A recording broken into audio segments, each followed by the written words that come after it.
often set in a garage or a shed twice a year. Friends and families get together to slice, bag, label, and freeze meat they have grown themselves. This story is an insight into one group of mates, 3 beasts and a day in the life of a home butcher. Old shearing mates and farmers heroes Robert Bowman and Stuart Clark are having a home butchering day at Tantanoola in South Australia's southeast. They are each butchering one of their beasts to take home, but help out sorting for the other mates. The atmosphere is frenetic. Chopping, bagging, seasoning and freezing meat which they've grown themselves. I'm just dicing up some meat for a stew, Mr. Bowman of Rendlesham, SA, says. Good gravy beef this is.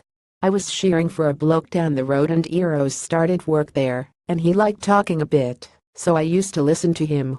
And I used to play football against that other big bloke who is going to turn up here, Stewie. Eros Roberts talks about meeting the others. I can't remember how we met, on Facebook I suppose, he says facetiously with a thick Welsh accent. I've known Robert for 20 years now. I met him in the shearing shed. But there is always one who finds any excuse to get out of work. Stuart Clark, aka Big Stewie, is yet to arrive. He doesn't turn up very early or stay and do much. Yeah, he doesn't do much, Mr. Bowman says.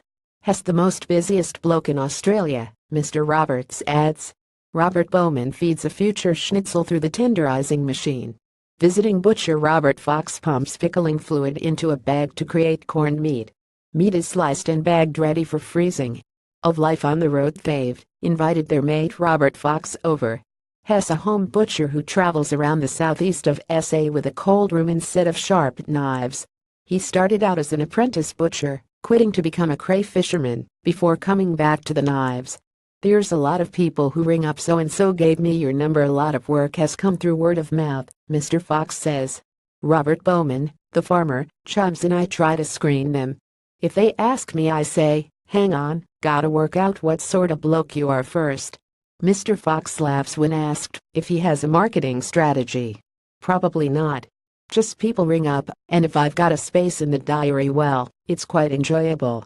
People ask me, don't you get sick of cutting up meat? I say not really, because I'm never in the same spot. I'm always somewhere different.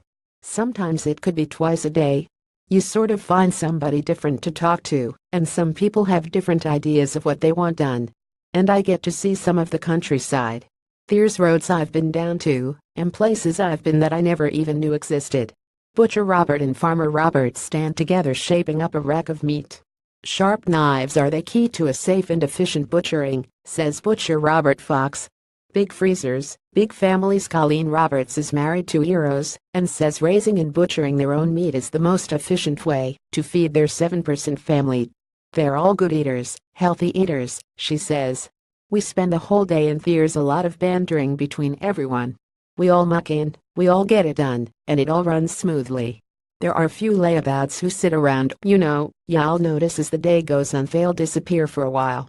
There always has to be someone. Robert Bowman says raising and eating their own beef makes good economic sense. You know what we're getting for a start.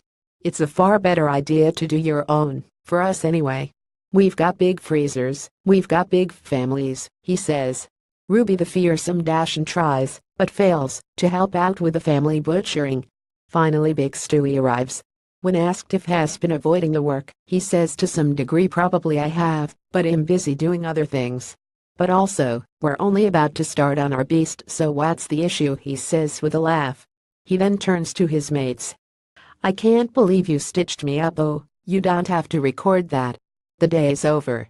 Butcher Robert Fox washes down his tools and tows his cold room out the front gate, ending another day in the life of a home butcher.